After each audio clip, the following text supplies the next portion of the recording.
Hey guys, I am Janvi, and recently I read an email which made me so happy. First of all, I would like to say thanks to all of those who take an effort to write to me with so much hope, especially when you're in a place of confusion. At every point, a person is at a phase of confusion where you don't know who do I go and ask. Sometimes you feel like my question is such that how will a person understand the exact thing that I am feeling, because I am feeling it.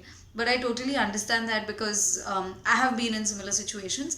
So the recent email that I got says, "Hello, the I'm a student of 12th Commerce and have a dream to get into LSR and SRWC. I'm assuming LSR is Lady Shri Ram. It's an excellent college, no? She is from a small town and she's saying about how her senior recently got into a big college, and but her parents keep saying that she's not good enough to be a topper. Most parents do that, not just yours. And etc etc, and she feels like how much ever she does, it's not like she said that it is not enough. First of all, yeah, so and like she does not like maths, but she does not have an inclination, but she still does it because it's equally important. And how do you score great marks and deal with the stress? Okay, definitely it is very important to consider all of the things that you did. Your concerns are very important, but before addressing those things, I would first like to say is your question just made me go back to my dream diary, which was in 2011. I was a kid. Today only I read a meme in which said, in which it said that when you look at yourself 5-7 years back, like you look at your pictures 5-7 years back, and you're like, what were you thinking, girl? I felt the same thing when I read these, and I was like, oh my god, I had a dream that I am more like I used to always write the dreams in the present tense, because that is what, when that time I learned that in your unconscious mind, when you speak in the present tense, it directly goes into your unconscious. So as to be like, I am more confident, my friends like me, and like those kinds of stupid many stupid things I've written. But these things were so useful. I used to call it my 101 dreams part 1, 2, 3. One of the dreams that I've written is, if I graduate, it will only be from St. Xavier's College in psychology. Otherwise, I will not study from any other college. This is something that I wrote in 2011 when I had never seen St. Xavier's College. And my friend used to talk about it because her mom was a professor, so she used to say that this is the best college. I don't know if it was her dream or her mom's dream, but I started feeling very strongly for that college, and obviously I was a dabba in my studies. I still have my report cards for the proof that St. Xavier's ka cutoff he 97-98 hota hai, and I've never scored that much in my entire life, not even in the first second standard where everybody else scores that much. So I used to be like, oh, how will I get in, how will I get in? But I just wrote that dream and I forgot about it, probably obviously after 10th. I scored 88, certainly, because I did not pick subjects up for scoring. I was topper in maths, but I dropped maths because I was like exploration kareenge and all of that, and I wanted to do psychology. So I had heard that evolutionary psychology and all of this will need EVS. So I dropped maths. I didn't take TD, which is a subject in which everybody scores 90 plus, and I took French. Although I was a topper in my class in EVS, I came first. In French, I came first, and still my overall percentage was down despite having like a 95 in Hindi and 96 in another and 98 in geography, history, and those kinds of marks, and still I could not cross a big percentage. So I just moved on.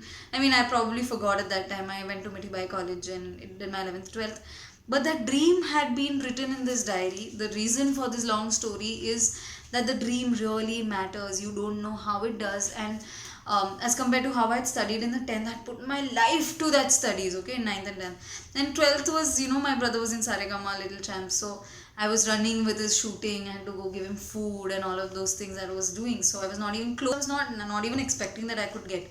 And again in that I got like 88 point some percent. And at that time, in obviously in HSC it's a very big percent, because HSC art, because the topper that year was 92%. So I was in the top 1% of the whole HSC and of the whole state. And somebody told me, you should apply for Xavier's, you belong there. And a girl from Xavier's who knew me was like, Janvi, you belong here. And I just applied, and that's a long procedure of how there was only one seat left and all of those things. But I was confident about myself, about my potential, that I want to get in there. When my principal had asked me, there's only one seat left, why should I take you and not the others? It was a cultural quota, because the cutoff that in the merit list, there were only 8 names that came that year. total for people who had applied from all over India. So there were like, there's one other seat for disability and one other seat for sports and one seat for cultural. So my father answered the principal saying that she has to reach the potential. Like she has a potential, she will reach where she wants to, but if she gets into your college, that process will be much faster and easier for her development. And that was true. All of the YouTube channel also started from Xavier's, etc. So the reason why, but that dream was very strong. It may have been skipped out of my conscious mind, but it was still there in the unconscious. And after many years, when I just read the book and I was like, ah, that was a dream once upon a time. And I just did not study from there. I ended up becoming a student of the year.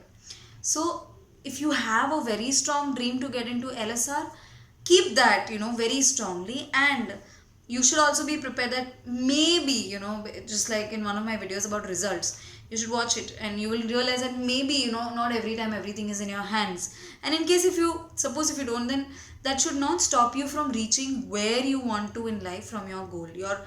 Your goal is fixed here. These colleges just help you reach closer to the goal. But if these colleges, you don't get into this college, does not mean you will not reach your goal. You can still take another way and reach your goal. So it's just like college is like main road, and wahan pe you'll have to take a kacha road. That's it. That's the only difference. When you accept this fact, automatically your stress will come down. Secondly, what other people say does not matter. What you feel right for getting into any institute, it's your dream and it's your passion. So if you feel like you're giving your best, then nobody else's opinions will matter.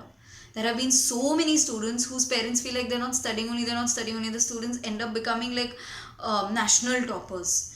Because the parents, they always keep feeling that there's something missing, and you can always keep improving. They might feel like that, but that does not mean. So what matters more is your own personal satisfaction. If you feel like you're giving your best, you cannot do better than your best, but try to give your best and try to be a little better than best. So that'll take the full potential out of you. And yes, because, and I believe, like, first has to be against all these entrances, it's so difficult to get in, etc. But I believe that they need to keep it, because otherwise people who don't get in through the entrance, and it becomes very difficult for them to cope in the syllabus and the speed of the college. So I hope that answers your question. And especially if you're from a small town, trust me, you don't have to worry. You have to be better, like, you're better off than most other people who are from big cities. Because people, again, it comes with if you see the very famous people like A.R. Rahman ji, yeah, all of those people, they come from very small beginnings. Because for them, suppose someone like my father, he became a very good musician only because the small town that he was from, there he could only dream of seeing all these big cities and big musicians. So he thought, I am nowhere, I need to keep working so hard. So he used to practice 16 to 18 hours in a day, and he ended up becoming better than all the because here he did not know what the scene was in this city. So he only dreamt of those things. So if you're coming from a small city, it's even better, or like a small town, it's even better, because you will be, you don't know how. And here, obviously, in this city has a lot of distraction. There are a lot of negative effects also of being in a big city. So if you feel like you're from a small town and that will stop you from coming to a big college, that is not true. Keep your belief and try your best. Apply for the college. And if you feel like, even before the results, after this, go to that place. Take the efforts of going to a city. If you really love that college so much, go to that city, speak to the people, and try and see if that helps. And I'm sure your life will be beautiful, if you have big dreams. And I say keep many dreams. If you have 1,000 dreams, even 10 of them come true. Like, I want a Mercedes and I want this and that. Or like, I want to be a very successful person. Or I want to help lakhs of people. If you have thousands of such dreams, even if 10 come true, your life is more successful than you could have ever imagined. So I hope this video helps, and take care. And if anybody else has any other questions, you all can feel free to comment, and I will try and answer them. All the best. And obviously this is applicable to not just that college, but to a lot of other colleges. All the best.